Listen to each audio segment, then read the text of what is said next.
बात करते हैं उत्तर प्रदेश की, जहां एसआईआर प्रक्रिया के बाद जारी ड्राफ्ट वोटर लिस्ट ने सियासी तूफान खड़ा कर दिया है। करीब 2.5 करोड़ से ज्यादा नाम कटने के बाद बीजेपी और समाजवादी पार्टी आमने सामने है। अखिलेश यादव इसे पीडीए से जोड़कर सवाल उठा रहे हैं, तो वहीं बीजेपी इसे वोटर लिस्ट की शुद्धता और पारदर्शिता बता रही है। क्या ये लोकतंत्र की चिंता है या फिर 2027 की सियासी रणनीति? देखिए रिपोर्ट।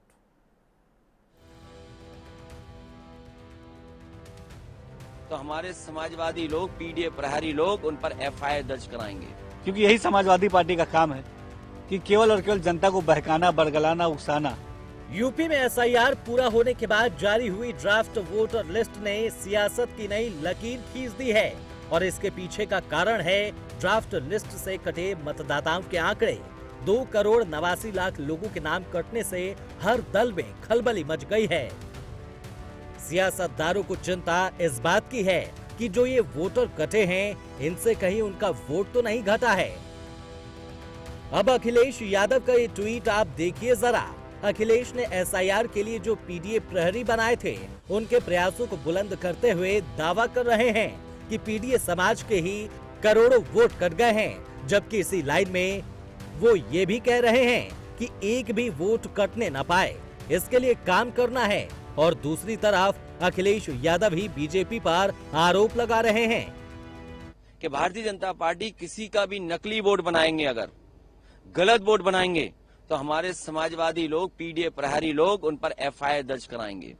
जो लोग फर्जी वोट बनाएंगे उन पर पीडीए प्रहरी नजर रख करके और सिंसियरली देख करके उन पे एफआईआर दर्ज कराने की तैयारी करेंगे।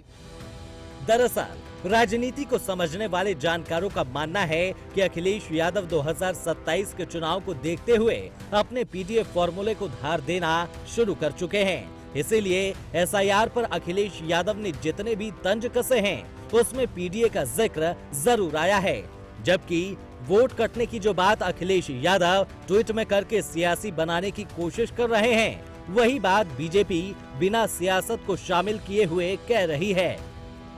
हम सब कार्यकर्ताओं से अपील भी करते हैं और हम सब उसके बीच में भी जा रहे हैं कि जो ड्राफ्ट रोल आया है उसको लेकर के हर बूथ तक जाएं और हर बूथ पे जांच करें कि जो ड्राफ्ट लिस्ट में सूची आई है उसमें लोग शिफ्ट हुए हैं कि नहीं, मरे हैं कि नहीं, मृत्यु हुआ है कि नहीं हुआ है, और अगर वो मैपिंग पे नहीं आ रहे हैं तो उसकी जांच करके ज्यादा से ज्यादा लोगों का, किसी का भी नाम छूटने ना पाए, उसकी व्यवस्था हम लोग कर रहे हैं। अब आप खुद सोचिए जरा, जो वोटर्स कटे हैं, क्या उनके बारे में यह आंकड़ा कहीं आया है कि वो किस समाज से हैं? जाहिर है जवाब नहीं होगा, लेकिन सपा इसके बावजूद इसे अपने पीडीए फॉर्मूले से जोड़कर सियासत चमकाने की कोशिश कर रही है। और बात यहीं तक नहीं रुकी, सपा ने पीडीए पंचांग भी जारी किया है।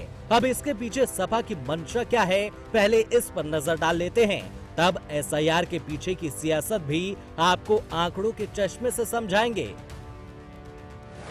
सपा की तरफ से ये पीडीए पंचांग वाराणसी का दक्षिणी विधानसभा सीट से जारी किया गया।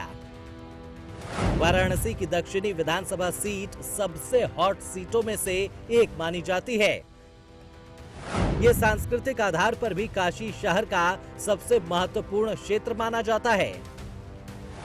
यहीं से सपा की तरफ से रविवार को सपा एमएलसी की मौजूदगी में पीडीए पंचांग का विमोचन किया गया। अब माना जा रहा है कि 2024 में पीडीए फैक्टर चलने के बाद 2027 में सपा इसी फॉर्मूले के सहारे चुनावी मैदान में उतरने की तैयारी में है। आमतौर पर हिंदू परंपराओं के अलग अलग पंचांग में लोग प्रमुख तिथियों के बारे में जानकारी प्राप्त करते हैं, लेकिन अब सपा इस पीडीए पंचांग की मदद से अनेक राजनेताओं और महापुरुषों के बारे में बताने की कोशिश कर रही है। सपा इसके पीछे सभी को एक साथ जोड़ने की बात कह रही है।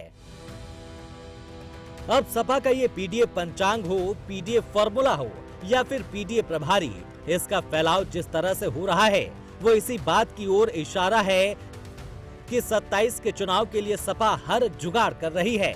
लेकिन दूसरी तरफ बीजेपी के पास भी इस बात का काउंटर है। यूपी बीजेपी के नए अध्यक्ष पंकज चौधरी ने वाराणसी से ही इस पर जवाब दिया है। पहले तो समाजवादी पार्टी तय करे कि पीडीए का अर्थ क्या निकाल रही है। कभी पी का अर्थ बदल देती है, कभी ए का अर्थ बदल देती है, तो वो खुद कंफ्यूज्ड है। और पीडीए अगर होता है तो भारतीय जनता पार्टी सर्व समाज की पार्टी है, सबको लेकर के चलती है। ये जातीय आधारित पार्टियों का हश्र अभी आपने बिहार में देखा। बीजेपी का दावा है कि एसआईआर प्रक्रिया के बाद वोटर लिस्ट ज्यादा साफ, पारदर्शी और भरोसेमंद हुई है और इससे मतदाताओं की भागीदारी और भी बढ़ेगी। लेकिन सपा सवाल उठा रही है, लिहाजा अब सवाल सपा की मंशा पर भी उठ रहे हैं। जब ड्राफ्ट लिस्ट में नाम जोड़ने घटाने का पूरा मौका अभी है, तो फिर सपा को दिक्कत क्यों हो रही है? क्या ये विरोध वोटर के हक का है या फिर उस राजनीति का जिसे शुद्ध वोटर लिस्ट से सबसे ज्यादा नुकसान होने वाला है? क्या सपा को इस बात से परेशानी है कि अब वोटर लिस्ट में वही नाम रह गए हैं जो जमीन पर मौजूद हैं? बीजेपी साफ कह रही है कि ड्राफ्ट लिस्ट अंतिम नहीं है, आपत्तियों का समय है, सुधार की पूरी गुंजाइश है। लेकिन सपा का आक्रामक रुख इशारा करता है कि मुद्दा प्रक्रिया नहीं, सियासी समीकरण है। 2022 में 99 सीटों पर हार जीत का अंतर 1000 से 10,000 वोटों के बीच का था। इन 99 सीटों में बीजेपी को 55, सपा को 35, आरएलडी को 3 सीटें मिली थी, जबकि निषाद पार्टी और सुबह सपा को 2-2, बसपा और कांग्रेस को 1-1 सीटें मिली थी। दरअसल सपा को नुकसान इसलिए हो सकता है क्योंकि यूपी में जिन जिलों में सबसे ज्यादा वोटर कटे हैं, उनमें से कई मुस्लिम बाहुल्य जिले भी हैं और वहां से करीब 20% तक वोटर कम हुए हैं। और ऐसे कई जिले हैं जहां बड़ी संख्या में मुस्लिम आबादी रोजगार या अन्य कारणों से देश के बाहर रहती है, वहां सपा का नुकसान तय माना जा रहा है। 2022 के ही विधानसभा चुनाव में 15 सीटें ऐसी थी जहां जीत हार का मार्जिन 1000 से भी कम था।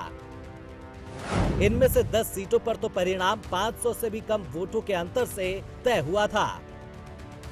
इन 15 सीटों में 9 पर बीजेपी और उसके सहयोगी दलों ने जीत दर्ज की थी, जबकि 6 सीटों पर सपा गठबंधन ने जीत दर्ज की थी। अब इन सीटों पर 32,000 से लेकर 1,12,000 तक वोट कट चुके हैं।